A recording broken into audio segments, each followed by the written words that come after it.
Hello friends, ಎಲ್ಲರಿಗೂ Mallu Kannada food and ಟರ್ ಚಾನಲ್ಗೆ ಸ್ವಾಗತ. ಫ್ರೆಂಡ್ಸ್, ಇವತ್ತು ನಾವೊಂದು ಸೂಪರ್ ಆಗಿರೋ ಸ್ಪೆಷಲ್ ಬಿರಿಯಾನಿ ಮಾಡ್ತಾಯಿದ್ದೀವಿ. ನಾವ್ಯಾವಾಗಲೂ ದೊಣ್ಣೆ ಬಿರಿಯಾನಿ, ದಮ್ ಬಿರಿಯಾನಿ, ಚಿಕನ್ ಪಲಾವ್ ಅದೆಲ್ಲ ಮಾಡಿದ್ದೀವಿ. ಬಟ್ ಡಿಫ್ರೆಂಟಾಗಿ ಚಿಕನ್ ಫ್ರೈ ಮಾಡಿ ಹೆಂಗೆ ಬಿರಿಯಾನಿ ಮಾಡೋದು ನೋಡೋಣ. ನಾನು 2 kg ಚಿಕನ್ ತೊಗೊಂಡಿದ್ದೀನಿ. ಅದಕ್ಕೆ 1-2 ಟೀ ಸ್ಪೂನು ಶುಂಠಿ ಬೆಳ್ಳುಳ್ಳಿ ಪೇಸ್ಟು, 1-2 ಟೀ ಸ್ಪೂನು ಅಚ್ಕಾರದ ಪುಡಿ, ರುಚಿಗೆ ತಕ್ಕದಂಗೆ ಉಪ್ಪು ಹಾಗೂ ಸ್ವಲ್ಪ ಅರಿಶಿನ ಪುಡಿ ಇಷ್ಟು ಹಾಕ್ಬಿಟ್ಟು ಇದನ್ನು ವಿನಿಗರ್ ಜೊತೆಗೆ ಚೆನ್ನಾಗಿ ಮಿಕ್ಸ್ ಮಾಡ್ಕೊಬೇಕು. ನಿಂಬೆಹಣ್ಣು ಇದ್ದರೆ ನೀವು ನಿಂಬೆಹಣ್ಣು ಯೂಸ್ ಮಾಡ್ಬೋದು. ನಂತರ ನಿಂಬೆಹಣ್ಣು ಇರಲಿಲ್ಲ, ಸೊ ವಿನಿಗರನ್ನು ಒಂದು 2 ಮುಚ್ಚಳ ವಿನಿಗರ್ನ ಇದಕ್ಕೆ ಹಾಕೊಂಡು ಚೆನ್ನಾಗಿ ಇದನ್ನು ಬೆರೆಸ್ಕೋಬೇಕು. ನೋಡಿ, ಈ ರೀತಿ ಚೆನ್ನಾಗಿ ಮಿಕ್ಸ್ ಮಾಡಿ ಇವಾಗ ನಾವು ಚಿಕನ್ ಆಗಲೇ ನಾನು 2 kg ವಿತ್ ಸ್ಕಿನ್ ತೊಗೊಂಡಿದ್ದೀನಿ. ನಿಮಗೆ ವಿತೌಟ್ ಸ್ಕಿನ್ ಬೇಕಾದರೂ ಕೂಡ ಹಾಕ್ಕೊಬೋದು. ಸೊ ಚೆನ್ನಾಗಿ ಮ್ಯಾರಿನೇಟ್ ಮಾಡಿ ಮಿನಿಮಮ್ ಅಟ್ಲೀಸ್ಟ್ ಒಂದು 1 hour ಇಲ್ಲ 2 hour ಇರಬೇಕು. 2 hour ಆಗಿಲ್ಲ ಅಂದರೆ 1 hour ಆದರೂ ಇರಲೇಬೇಕು. ಇದನ್ನು ಸೈಡಿಗೆ ಮಾಡಿಬಿಡಿ. ಮಸಾಲೆ ಹಾಕಿ ಫಸ್ಟ್ ಸ್ಟೆಪ್ಪು ಚಿಕನ್ ಮಸಾಲೆ ಮ್ಯಾರಿನೇಟ್ ಮಾಡಿ ಸೈಡಿಗೆ ಮಾಡಿಬಿಡಿ, ಮಿನಿಮಮ್ ಒಂದು 2 hours. ಅದಾದಮೇಲೆ ನಮಗೆ ನೆಕ್ಸ್ಟು ಅಕ್ಕಿ. ನಾನಿಲ್ಲಿ ಬಾಸ್ಮತಿ ರೈಸ್ ತೊಗೊಂಡಿದ್ದೀನಿ, ಲಾಂಗ್ ಗ್ರೈನು. ನಿಮ್ಗೆ ಯಾವ ರೈಸ್ ಬೇಕಾದ್ರೂ ತಗೋಬೋದು. ಅದನ್ನು ಚೆನ್ನಾಗಿ 1-2 ಸರಿ ತೊಳೆದ್ಬಿಟ್ಟು ನೀರು ತುಂಬ ಹಾಕಿ ಉಣಿಯಕ್ಕೆ ಬಿಟ್ಬಿಡಿ. ನಮ್ಗೆ ಇವಾಗ ಏನೇನು ಬೇಕು ಅಂತ ನೋಡೋಣ. ಪುದೀನ, ಕೊತ್ತಂಬರಿ 1 ಹಿಡಿ, ಏಲಕ್ಕಿ, ಲವಂಗ, ಸೋಂಪು, ಸ್ಟಾರ್ ಅನಾನಸ್ಸು, ಜಾವಿತ್ರಿ, ಜಾಕಾಯಿ, ಆಮೇಲೆ ಗೋಡಂಬಿ, ದ್ರಾಕ್ಷಿ, ಹಸಿಮೆಣ್ಸಿನ್ಕಾಯಿ ಜಜ್ಜಿರೋದು ಬೇಕು, ಒಂದು 10 ಹಸಿಮೆಣ್ಸಿನ್ಕಾಯಿ ಫುಲ್ಲು, ಟೊಮೊಟೊ ಒಂದು ಅರ್ಧ kg, ಈರುಳ್ಳಿ ಒಂದು 4, ಶುಂಠಿ ಬೆಳ್ಳುಳ್ಳಿ ಪೇಸ್ಟು. ಇಷ್ಟು ಐಟಮ್ ನಮಗೆ ಬೇಕು. ಇವಾಗ ನಾವು ಒಂದು ಬಾಣಲೆಯಲ್ಲಿ ಚೆನ್ನಾಗಿ ಎಣ್ಣೆ ಕಾಯಿಸ್ಕೊಂಡು ಫಸ್ಟು ಈ ಈರುಳ್ಳಿ ಹಾಗೂ ಗೋಡಂಬಿ ಇದನ್ನೆಲ್ಲ ಫ್ರೈ ಮಾಡಿ ತೆಗಿಬೇಕು. ಈ ರೇಂಜಿಗೆ ಗೋಲ್ಡನ್ ಕಲರ್ ಆದ ತೆಗಿಬೇಕಿದ್ರೆ ಬಿರಿಯಾನಿಗೆ ಟಾಪಿಂಗ್ ಮಾಡೋಕ್ಕೋಸ್ಕರ ನೀವು ವೀಡಿಯೋ ಫುಲ್ಲಾಗಿ ನೋಡಿ ನಿಮಗೆ ಗೊತ್ತಾಗುತ್ತೆ ಯಾವ ರೀತಿ ಯೂಸ್ ಮಾಡ್ತೀವಿ ಅಂತ. ಸೊ ನಾವು ಒಂದು 5-6 ಈರುಳ್ಳಿ ತೊಗೊಂಡಿದ್ವಲ್ಲ, ಅದರಲ್ಲೊಂದು 4 ಈರುಳ್ಳಿನ ನಾವು ಈ ಥರ ತೊಗೊಂಡಿದ್ದೀವಿ. ಇನ್ನೂ 2 ಈರುಳ್ಳಿ ಬಿರಿಯಾನಿಗೆ ಬೇಕು.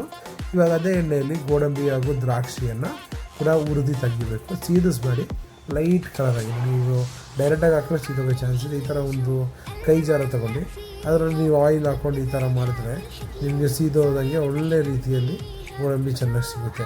ಓಕೆನಾ? ಸೊ ಇದನ್ನು ಕೂಡ ನಾವು ಈ ಥರ ಫ್ರೈ ಮಾಡಿ ಸೈಡಿಗೆ ಮಡ್ಕೋಬೇಕು. ಇದೆಲ್ಲ ಬಂದು ಟಾಪಿಂಗ್ ಮಾಡೋಕ್ಕೋಸ್ಕರ ಇವಾಗ ಗೋಡಂಬಿ ದ್ರಾಕ್ಷಿನ ಫ್ರೈ ಮಾಡಿ ಮಡಗಿದ್ದೀವಿ. ನೆಕ್ಸ್ಟು ಆಗಲೇ ಹಸಿಮೆಣ್ಸಿನ್ಕಾಯಿ ಮಡಗಿದ್ವಲ್ಲ, ಆ ಹಸಿಮೆಣ್ಸಿನ್ಕಾಯಿನ ಎಣ್ಣೆಯಲ್ಲಿ ಇದನ್ನು ಕೂಡ ಫ್ರೈ ಮಾಡಿ ತಗೊಬೇಕು. ಸೊ ಅದನ್ನು ಸ್ವಲ್ಪ ಒಂದು ಡಾಟ್ ಹಾಕ್ಬಿಟ್ಟು ಹಾಕಿಲ್ಲ ಅಂದರೆ ಸಿಡಿಯೋ ಚಾನ್ಸ್ ಇದೆ. ಚಾಕುವಲ್ಲಿ ಎಳೆದ್ಬಿಟ್ಟು ಎಣ್ಣೆಯಲ್ಲಿ ಹಾಕ್ಬಿಟ್ಟು ಈ ಥರ ಫ್ರೈ ಮಾಡಿ ತೆಗ್ದು ಅದೇ ತಟ್ಟೆಗೆ ಸೈಡಿಗೆ ಮಾಡಿದ್ವಿ. ನೆಕ್ಸ್ಟ್ ಈಗ ನಾವಾಗಲೇ ಮ್ಯಾರಿನೇಷನ್ ಎಲ್ಲ ಮಾಡಿ ಚಿಕನನ್ನು ಮಡಗಿದ್ದೀವಲ್ಲ, ಮಸಾಲೆ ಹಾಕ್ಬಿಟ್ಟು ಅದನ್ನು ಫ್ರೈ ಮಾಡಿ ತೊಗೊಬೇಕು. ಫ್ರೈ ಯಾವ ರೀತಿ ಇರಬೇಕು ಅಂದರೆ ಒಂದು 80% ಬೇಯಬೇಕು. ಫುಲ್ ಕ್ರಿಸ್ಪಿ ಆಗಬಾರ್ದು. ಒಂದು 80% ಬೆಂದಾಗ ನಾವು ಬೆಂದಿರುವ ಚಿಕನನ್ನು ತೆಗೆದು ಸಪ್ರೇಟ್ ಮಾಡಬೇಕು. ಇದನ್ನು ದಮ್ ಮಾಡೋಕ್ಕೋಸ್ಕರ ನಾವು ಫಸ್ಟು ಫ್ರೈ ಮಾಡಿರೋದು. ಸೊ ನಾವು ಬಿರಿಯಾನಿ ಮಾಡುವಾಗ ಲೇಯರಾಗಿ ಮಾಡ್ತೀವಿ. ಸೊ 1 ಲೇಯರ್ ಚಿಕನ್ನು ಮಸಾಲೆ, ಲೇಯರ್ ಸ್ಟೆಪ್ಪಾಗಿ ಮಾಡ್ತೀವಿ. ಸೊ ಚಿಕನ್ ಆಲ್ರೆಡಿ ಫ್ರೈ ಮಾಡಿ ತೆಗ್ದಾಯಿತು. ಅದೇ ಎಣ್ಣೆಯಲ್ಲಿ ಚಿಕನ್ ಫ್ರೈ ಮಾಡಿದ್ವಲ್ಲ, ಅದೇ ಎಣ್ಣೆಯಲ್ಲಿ ಈರುಳ್ಳಿ ಹಾಕಿ ಏಲಕ್ಕಿ, ಚಕ್ಕೆ, ಲವಂಗ, ಜಾವಿತ್ರಿ, ಜಾಕಾಯಿ, ಸ್ಟಾರ್ ಅನಿಸ್ ಇದಿಷ್ಟನ್ನು ಹಾಕಿ ಚೆನ್ನಾಗಿ ಬಾಡಿಸ್ಕೊಬೇಕು. ಈರುಳ್ಳಿ ಲೈಟಾಗಿ ಕಲರ್ ಚೇಂಜ್ ಆಗೋ ಗಂಟ. ಸೊ ಇದು ಚೆನ್ನಾಗಿ ಮಿಕ್ಸ್ ಆದಮೇಲೆ, ಚೆನ್ನಾಗಿ ಬೆಂದಾದಮೇಲೆ 1 ಹಿಡಿ ಕೊತ್ತಂಬರಿ, ಪುದೀನ ಸೊಪ್ಪನ್ನು ನೈಸಾಗಿ ಹಚ್ಚಿರೋದಂತೂ ಹಾಕೋಣ. ಅದು ಟೋಟಲಾಗಿ ನಾವು ಒಂದು ದೊಡ್ಡ ಹಿಡಿ ತೊಗೊಂಡಿದ್ವಿ. ಅದರಲ್ಲಿ ಅರ್ಧ ಭಾಗ ಇದಕ್ಕೆ ಹಾಕಿದ್ವಿ, ಇನ್ನು ಅರ್ಧ ಭಾಗ ಟಾಪಿಂಗ್ ಮಾಡೋಕ್ಕೆ ಬೇಕಾಗುತ್ತೆ. ಸೊ ಇದನ್ನು ಕೂಡ ಚೆನ್ನಾಗಿ ಬಾಡಿಸಿದ್ಮೇಲೆ ಜಜ್ಜಿರೋ ಮೆಣಸಿನ್ಕಾಯಿ ಮತ್ತು ಶುಂಠಿ ಬೆಳ್ಳುಳ್ಳಿ ಪೇಸ್ಟ್ ಇದೆರಡೂ ಕೂಡ ಮಿಕ್ಸ್ ಮಾಡ್ಕೊಬೇಕು. ಆಮೇಲೆ ನಾನು ಟೊಮೊಟೊ ಕೂಡ ಮಡಗಿದ್ವಲ್ಲ, ಟೊಮೊಟೊ ನಾನು ಹಾಕಿದ್ದು ನಿಮಗೆ ವೀಡಿಯೋ ಮಾಡೋಕ್ಕೆ ಮರ್ತೋದೆ. ಸೊ ಟೊಮೊಟೊಸ್ ಕೂಡ ಆ್ಯಡ್ ಮಾಡಿ ನಾನು ಅರ್ಧ kg ಟೊಮೊಟೊ ಆ್ಯಡ್ ಮಾಡಿದ್ದೀನಿ. ಅದು ಚೆನ್ನಾಗಿ ಬೆಂದಮೇಲೆ ಉಪ್ಪು ಒಂದ್ಸಲಿ ನೋಡ್ಕೊಳ್ಳಿ. ಒಂದು ಸ್ವಲ್ಪ ಗರಂ ಮಸಾಲೆ, ಲೈಟಾಗಿ ಗರಂ ಮಸಾಲೆ ಹಾಕಿ, ಅದಾದಮೇಲೆ ನಮಗೆ ಮೊಸರು ಒಂದು 200 ml ಅಷ್ಟು ಮೊಸರು ಇದಕ್ಕೆ ಚೆನ್ನಾಗಿ ಹಾಕಿ ಮಿಕ್ಸ್ ಮಾಡ್ಕೋಬೇಕು. ಓಕೆನಾ? ಇವಾಗ ನೋಡಿ, ಮೊಸರು ಹಾಕ್ದಾಗ್ಲೇ ಬಿರಿಯಾನಿದ ಕಲರು. ಆ ಮೊಸರು ಮತ್ತು ಈ ಮಸಾಲೆ ಎಲ್ಲ ಬೇಯೋ ಟೈಮಲ್ಲಿ ಒಂದು ದೊಡ್ಡ ತಪ್ಪಲೆಗೆ 1 ಗ್ಲಾಸ್ಗೆ 5 ಗ್ಲಾಸ್ ಆಗೋಂಗೆ ನೀರು ಕುದಿಯೋಕ್ಕೆ ಮಡಗಬೇಕು. ಅದರಲ್ಲಿ ಬೇಯಿಸ್ಬಿಟ್ಟು ಆಫ್ ಬಾಯ್ಲ್ ಮಾಡಿ ನಾವು ದಮ್ ಮಾಡೋದು. ಸೊ ಇವಾಗ ಸ್ವಲ್ಪ ಉಪ್ಪು ಕಡಿಮೆ ಇತ್ತು, ಒಂಚೂರು ಉಪ್ಪು ಆ್ಯಡ್ ಮಾಡ್ಕೊಂಡಿದ್ದೀನಿ. ಸೊ ಇವಾಗ ರೆಡಿಯಾಗಿರೋ ಮಸಾಲೆಗೆ ನಾವು ಆಗಲೇ ಫ್ರೈ ಮಾಡಿ ಮಡಗಿದ್ವಲ್ಲ ಚಿಕನ್ ಪೀಸಸ್ಸು, ಅದನ್ನು ಹಾಕಿ ಚೆನ್ನಾಗಿ ಮಿಕ್ಸ್ ಮಾಡ್ಕೊಬೇಕು. ಸೊ ಇದು ಒಂದು ಸ್ಟೆಪ್ಪು, ಮೇಯ್ನ್ ಸ್ಟೆಪ್ಪು. ಸೊ ಇವಾಗ ಚಿಕನ್ದ ಒಂದು ಗ್ರೇವಿ ಅಥವಾ ಬಿರಿಯಾನಿದ ಮಸಾಲೆ ಏನಿದೆ ಅದು ರೆಡಿ ಇದೆ. ಓಕೆನಾ. ಇವಾಗ ಆ ನೀರು ನಾವು ಕುದಿಯೋಕ್ಕೆ ಮಡಗಿದ್ವೋ ಅದಕ್ಕೆ ಒಂದು 2 ಏಲಕ್ಕಿ ಚಕ್ಕೆ ಲವಂಗ ಚಿಕ್ಕ ಚಿಕ್ಕ ಪೀಸ್ಗಳನ್ನು ಹಾಕಿ ಚೆನ್ನಾಗಿ ಕುದಿ ಬರೋ ಗಂಟ ವೆಯ್ಟ್ ಮಾಡಬೇಕು.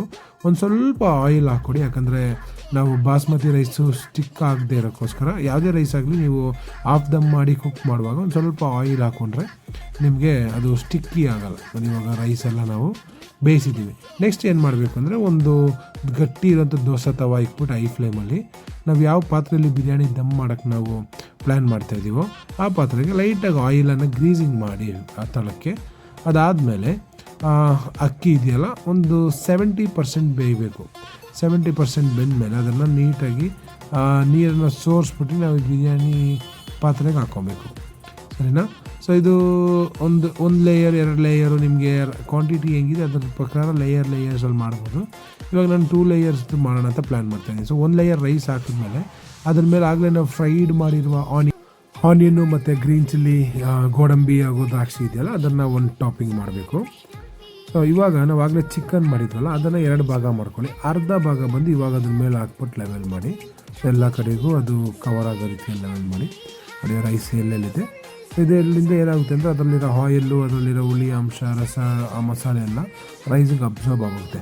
ಸೊ ಈ ರೀತಿಗೆ ಲೆವೆಲ್ ಮಾಡಿದ್ಮೇಲೆ ಮತ್ತೆ ಇದೇ ಸ್ಟೆಪ್ಪು 2ನೇ ಲೇಯರ್ ಮಾಡೋಣ.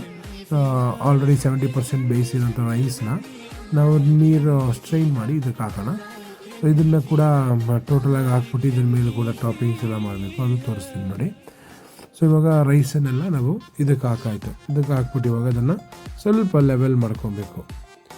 ಟೋಟಲಾಗಿ ಲೆವೆಲ್ ಮಾಡಿದ್ಮೇಲೆ ಮತ್ತು ಸೇಮ್ ಪ್ರಾಸೆಸ್ ನೋಡಿ. ಇವಾಗ ಅಕ್ಕಿ ಎಷ್ಟು ಆಗಿದೆ, ಒಂದು 70% ಆಗಿದೆ. ಆ ದಮ್ಮಿಗೆ ಪರ್ಫೆಕ್ಟ್ಲಿ ಡನ್ ಆಗುತ್ತೆ. ಸೊ ಈ ರೇಂಜಲ್ಲಿ ನೋಡಿ, ಈ ರೇಂಜಲ್ಲಿ ಅಕ್ಕಿ ಇವಾಗ ಹಾಫ್ ಬಾಯ್ಲ್ ಆಗಿರೋದು.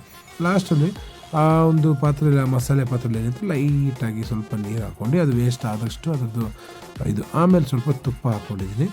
ಆಮೇಲೆ ಆಗಲೇ ಫ್ರೈಡ್ ಮಾಡಿರುವಂಥ ಆನಿಯನ್ಸು, ಗ್ರೀನ್ ಚಿಲ್ಲಿ ಹಾಗೂ ಗೋಡಂಬಿ, ದ್ರಾಕ್ಷಿ ಮತ್ತು ಈ ಫ್ರೈಡ್ ಆಗಿರುವ ಹಸಿಮೆಣಸಿನ್ಕಾಯಿ ಇದೆಲ್ಲ ಅದನ್ನೆಲ್ಲ ಹಾಕ್ಬಿಟ್ಟು ಸೊ ಇದು ಫೈನಲ್ ಟಾಪಿಂಗ್ ಆಗಿದೆ.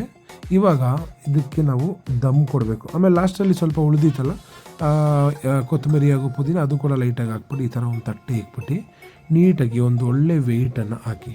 ಸೊ ಇವಾಗ ಸ್ಟವ್ ಫುಲ್ ಫ್ಲೇಮಲ್ಲಿ ಒಂದು 12 ಮಿನಿಟ್ಸ್ ಇರಬೇಕು. ಆಮೇಲೆ ಲೋ ಫ್ಲೇಮಲ್ಲಿ ಒಂದು 5 ಮಿನಿಟ್ಸ್ ಆಗ್ಬಿಟ್ಟು ತೆಗೆದ್ರೆ ಸಖತ್ತಾಗಿರುವಂಥ ಡಿಫ್ರೆಂಟ್ ಆಗಿರುವ ಒಂದು ಫ್ರೈಡ್ ಚಿಕನ್ ಬಿರಿಯಾನಿ. ಹಾಗೆ ಇದು ಯೂಶ್ವಲಿ ಇಲ್ಲೆಲ್ಲ ತುಂಬ ಕಡಿಮೆ ಮಾಡೋದು. ನೀವು ಇದೊಂದ್ಸಲ ಟ್ರೈ ಮಾಡಿ ನೋಡಿ. ಮಕ್ಳಿಗಂತೂ ಸಿಕ್ಕಾಪಟ್ಟೆ ಇಷ್ಟ ಆಗುತ್ತೆ, ಯಾಕಂದರೆ ಸ್ಪೈಸಸ್ಸು ಎಲ್ಲ ಡೈರೆಕ್ಟಾಗಿ ಆಗ್ತಾ ಇಲ್ವಲ್ಲ. ಸೊ ಸ್ವಲ್ಪ ಸ್ಪೈಸಸ್ ಅದ್ರ ರೈಸ್ ಜೊತೆ ಮಿಕ್ಸ್ ಆದಾಗ ತುಂಬ ಫ್ಲೇವರ್ ಆಗಿರುತ್ತೆ ಬಾಯಿಗೆ. ಹಾಗೂ ಚಿಕನ್ ಅಷ್ಟೇ ಫ್ರೈಡ್ ಆ್ಯಂಡ್ ಸ್ಮೂತಾಗಿರುತ್ತೆ. ಈ ರೀತಿಯಲ್ಲಿ ದಮ್ ಮಾಡಿದಾಗ ಚಿಕನ್ ಪೀಸಸ್ ಕೂಡ ಸ್ಮೂತಾಗಿರುತ್ತೆ, ರೈಸು ಕೂಡ ತುಂಬ ಸ್ಮೂತಾಗಿರುತ್ತೆ. ನೀವು ಈ ಮೆಥಡ್ನ ಯಾವ ರೈಸ್ ಬೇಕಾದರೂ ಯೂಸ್ ಮಾಡ್ಬೋದು. ಇವಾಗ ನಾನು ಇಲ್ಲಿ ಬಾಸ್ಮತಿ ಯೂಸ್ ಮಾಡಿದ್ದೀನಿ, ನಿಮಗೆ ಬುಲೆಟ್ ರೈಸ್ ಅಥವಾ ಕೊಲ್ಲಂ ರೈಸ್ ಅಂತಾರಲ್ಲ ಅದರಲ್ಲ ಯೂಸ್ ಮಾಡ್ಕೊಬೋದು, ಇಲ್ಲ ಜೀರಾ ರೈಸಲ್ಲಿ ಕೂಡ ಯೂಸ್ ಮಾಡ್ಕೊಬೋದು. ರೈಸ್ ಯಾವುದೇ ಆದರೂ ಕೂಡ ಕರೆಕ್ಟಾಗಿ ಒಂದು 20 ಮಿನಿಟ್ಸ್ ನೀರಲ್ಲಿ ಸೋಕ್ ಮಾಡಿ, ಆಮೇಲೆ 1 ಗ್ಲಾಸ್ ಅಕ್ಕಿಗೆ 5 ಗ್ಲಾಸ್ ಅಳತೆಯಷ್ಟು ನೀರು ಚೆನ್ನಾಗಿ ಕುದೀಲಿ, ಲೈಟಾಗಿ ಸ್ವಲ್ಪ ಆಯಿಲನ್ನು ಹಾಕಿ, ಓಕೆನಾ, ಹಾಕ್ಬಿಟ್ಟು ನೀವು ಒಂದು 70% ಆದಮೇಲೆ ದಮ್ ತೆಗೆದ್ಬಿಟ್ಟು ಇದೇ ಒಂದು ಸ್ಟೇಜಲ್ಲಿ ಮಾಡಿ ನೋಡಿ. ಇಷ್ಟು ಪರ್ಫೆಕ್ಟಾಗಿ ನಿಮಗೆ ರೈಸು ಒಂದಕ್ಕೊಂದು ಸ್ಟಿಕ್ ಆಗ್ದಂಗೆ ಪರ್ಫೆಕ್ಟಾಗಿ ನಿಮಗೆ ಬಿರಿಯಾನಿ ರೆಡಿ ಆಗುತ್ತೆ. ಸೊ ಈ ರೀತಿ ನೀವು ಎಲ್ಲರೂ ಟ್ರೈ ಮಾಡಿ, ತುಂಬ ಚೆನ್ನಾಗಿರುತ್ತೆ. ಯಾಕಂದರೆ ಇದರಲ್ಲಿ ಏನು ಹೇಳಿ ಅದು ಓವರ್ ಮಸಾಲೆ ಅಥವಾ ಜಾಸ್ತಿ ಮಸಾಲೆ ಇದರಲ್ಲಿ ಇಲ್ಲ. ಇನ್ಕೇಸ್ ಎಲ್ಲ ಸಿಂಪಲ್ ಮಸಾಲೆ ಎಲ್ಲರಿಗೂ ಇಷ್ಟ ಆಗುತ್ತೆ.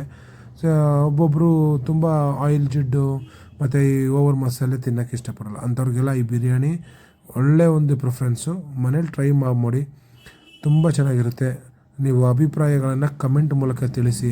ಈ ಥರ ವೆರೈಟಿ ಫುಡ್ಡಿಗೋಸ್ಕರ ನನ್ನ ಚಾನಲ್ ಫಾಲೋ ಮಾಡಿ, ಸಬ್ಸ್ಕ್ರೈಬ್ ಮಾಡಿ, ಶೇರ್ ಮಾಡಿ. ನಿಮ್ಗೇನಾರು ಡೌಟ್ಸ್ ಅಥವಾ ರಿಕ್ವೆಸ್ಟ್ಗಳು